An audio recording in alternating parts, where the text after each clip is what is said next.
سید منور حسن اگست 1944 میں ہندوستان کے شہر دہلی میں پیدا ہوئے۔ آزادی کے بعد ان کے خاندان نے پاکستان کو اپنے مسکن کے طور پر چنا اور کراچی منتقل ہو گئے۔ انہوں نے 1963 میں جامعہ کراچی سے عمرانیات میں ایم اے کیا، پھر 1966 میں یہیں سے اسلامیات میں ماسٹرز کیا۔ زمانہ طالب علمی ہی میں سید منور حسن اپنی برجستگی اور شستہ تقریر کے سبب طلباء میں معروف ہو گئے۔ کالج میگزین کے ایڈیٹر بھی رہے، بعد ازاں بیڈمنٹن کے ایک اچھے کھلاڑی کے طور پر بھی جانے جاتے تھے۔ اس کے بعد طلباء کی بائیں بازو کی تنظیم نیشنل اسٹوڈنٹس فیڈریشن میں شامل ہوئے اور 1959 میں اس تنظیم کے صدر بن گئے۔ زندگی میں حقیقی تبدیلی اس وقت آئی جب آپ نے اسلامی جمعیت طلبہ پاکستان کے کارکنان کی سرگرمیوں کو قریب سے دیکھا اور مولانا سید ابو العلا مودودی کی تحریروں کا مطالعہ کیا۔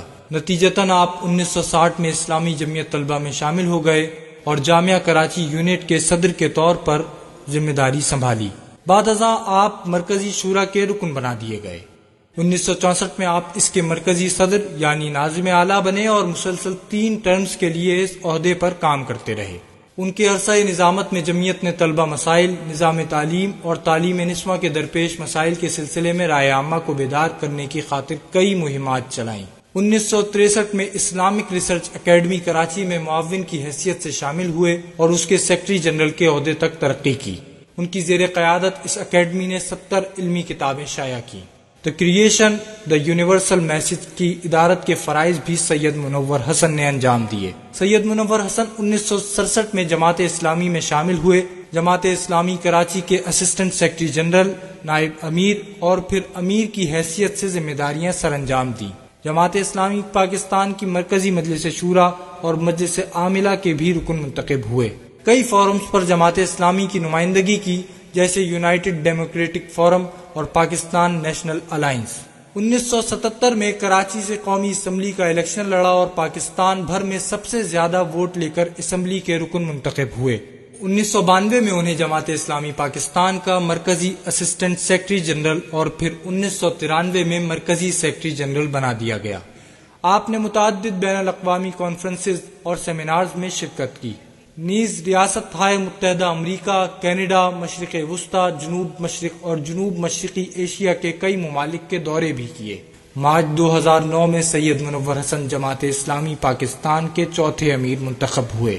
اللہ رب العالمین کو گواہ کر کے اقرار کرتا ہوں کہ میں اللہ اور اس کے رسول صلی اللہ علیہ وسلم کی اطاعت اور وفاداری کو ہر چیز پر مقدم رکھوں گا۔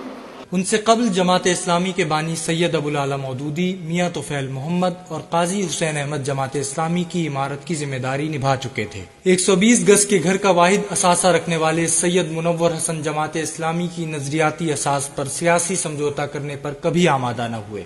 وہ صاف، سچی اور بے لاگ بات کہنے میں کوئی عار محسوس نہیں کرتے تھے۔ اقبال کا یہ شعر ان کی شخصیت پر صادق آتا ہے: اپنے بھی خفا مجھ سے ہیں بیگانے بھی ناخوش، میں زہر ہلاہل کو کبھی کہہ نہ سکا قند۔ پاکستان کی موجودہ صورتحال کے تناظر میں سید منور حسن کا کہنا تھا کہ پاکستان کے تمام مسائل کا حل امریکہ کا اس خطے سے چلے جانا ہے۔ جب تک امریکہ اس خطے میں رہے گا، دہشت گردی میں بھی اضافہ ہوتا رہے گا۔ اس لیے ضروری ہے کہ تمام سطحی کاموں کو چھوڑ کر پوری قوم گو امریکہ گو مہم کے جھنڈے تلے جمع ہو جائے۔ ہم جب گو امریکہ گو کہتے ہیں تو یہ ٹھیک ہے کہ امریکہ ایک ملک کا نام ہے، ایک جغرافیے کا نام ہے، کروڑوں کی بستی بسانے والوں کا نام ہے، لیکن ہم بات کرتے ہیں امریکہ کی پالیسیوں کے خلاف بات کرتے ہیں، پینٹاگون کے رویوں کے خلاف بات کرتے ہیں۔ ڈرون حملے جتنے ہوتے ہیں، 250 ڈرون حملے اب تک ہو چکے ہیں، ہزاروں لوگ لقمہ اجل بنے ہیں۔ گو امریکہ گو کا مطلب لوگوں کو بتانے اور سمجھانے کی ضرورت ہے۔ بڑے پیمانے پر اس طاغوت کی فرما روائی، اس منکر اعظم سے نجات کا حوصلہ لوگوں میں پیدا کرنے کی ضرورت ہے۔ سید منور حسن کا موقف سچ ثابت ہوا۔ تم جس کا ہراول دستہ ہو، یہ جنگ تمہاری جنگ نہیں۔ گو امریکہ گو کا نعرہ اب پوری دنیا کا نعرہ بن چکا ہے اور امریکہ افغانستان سے شکست کھا کر بھاگ رہا ہے۔ 26 جون 2020 بروز جمعۃ المبارک سید منور حسن طویل علالت کے بعد اپنے رب کے حضور پہنچ گئے۔ ان للہ و انا الیہ راجعون۔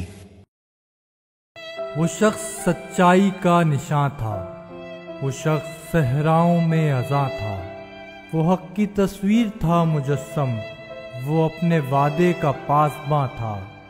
علی کا بیٹا حسینیت کا علم اٹھائے، یزیدیت کے خلاف ایک آہنی چٹاں تھا۔ وہ اپنا وعدہ نبھا چکا ہے، وہ اب بہت دور جا چکا ہے۔